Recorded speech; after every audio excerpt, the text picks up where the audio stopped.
Bà viên bà krom chùm với chết bà Algeria bà chùm với krom chùm với chết Austria bong bồn khơi cái lá co tàng pi rụng ní bà có score lại bà tìm mũi cứ bà Algeria ní cứ cái lá co Riyad Mahrez hay cái lá co bà pe alcohol bà đầm na krom chùm với chết Austria ní cứ cái lá co David Alaba bà gì pi bà Alaba ní cứ tham biên quát chọc sai bà sai lái chớ á bà chỉ mới nâng cái này ở phục bà đáy chị đôi như ta quát á bà quát cắt ở gì vậy ta bà Philippines bà cho những khi ta xem đẹp bà krom chùm rơi chiết tiền phí cứ ta ban lang từ chung với tòa hơi bà là lang từ viện sàm sập pi krom này hay rằng na bởi vậy pi sở thể tệ này ca chụp khi bà viên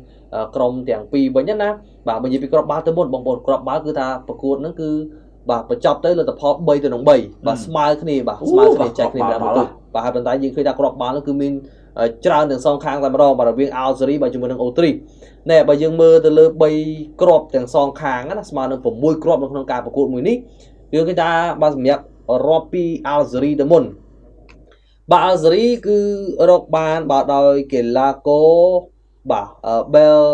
Hali បាទ Bel Hali នេះគឺនៅទី45បាទហើយនឹងកីឡាករបាទ Riyad Mahrez បាទនៅនាទីទីបាទ60និងនាទីទី93បាទនាទីទី93បាទ90 បូក3ណាបងប្អូនណាបាទ Riyad Mahrez ហើយបើយើងមើលទៅលើ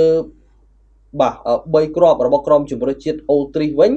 បាទនៅក្នុងនោះមានកីឡាករបាទ Anutovic បាទនាទីទី28កីឡាករ Sabitzer នាទីទី55និងកីឡាករបាទ Khala Dizik នៅនាទីទី90បូក6អញ្ចឹងមានថាអូទ្រីសគេតាមស្មើបាទតាមស្មើ Algeria នៅចុងម៉ោងតែម្ដងបាទសម្រាប់អូទ្រីសបាទហើយបើយើងមើលទៅលើបាទកីឡាករដែលល្អបាទ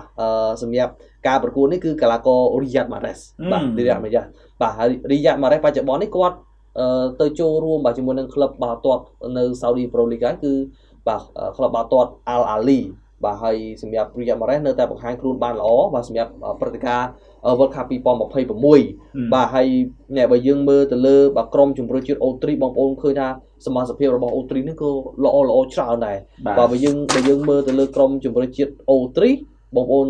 ចាប់អារម្មណ៍កីឡាករបាទជាងគេដែលបងប្អូនស្គាល់ច្រើនគឺ David Alaba នឹងតែម្ដង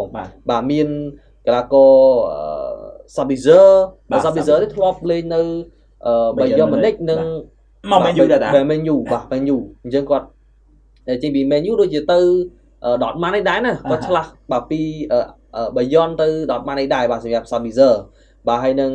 បាទកីឡាករមួយរូបខ្សែប្រយុទ្ធនោះគឺកីឡាករ Amatovic បាទរបស់អូទ្រីសហើយកីឡាករដែលលេចធ្លោរបស់ Algeria វិញបាទមានតែមើលយើងឃើញថាកីឡាករ Riyad Mahrez នឹង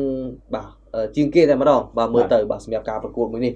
បាទបើយើងមើលទៅលើស្ថិតិនៃការប្រកួតវិញគឺថា Algeria ព្យាយាមគ្រប់គ្រងបាល់ច្រើនមែនទែនបាទរហូតដល់ទៅ 65% បាទអូទ្រីសមានតែ 35% ទេប៉ុន្តែឱកាសធំមាន3លើកដូចគ្នា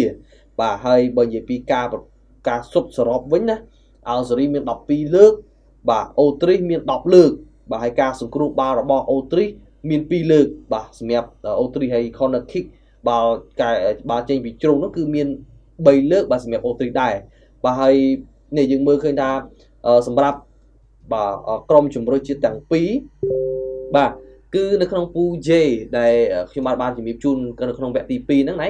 មានអាហ្សង់ទីនមានអូទ្រីសបាទ Algeria និងបាទ Jordani បាទ3ក្រុមជម្រើសជាតិគឺត្រូវបានឡើងបាទជាបន្តហើយមានអាហ្សង់ទីនមានអូទ្រីសនិង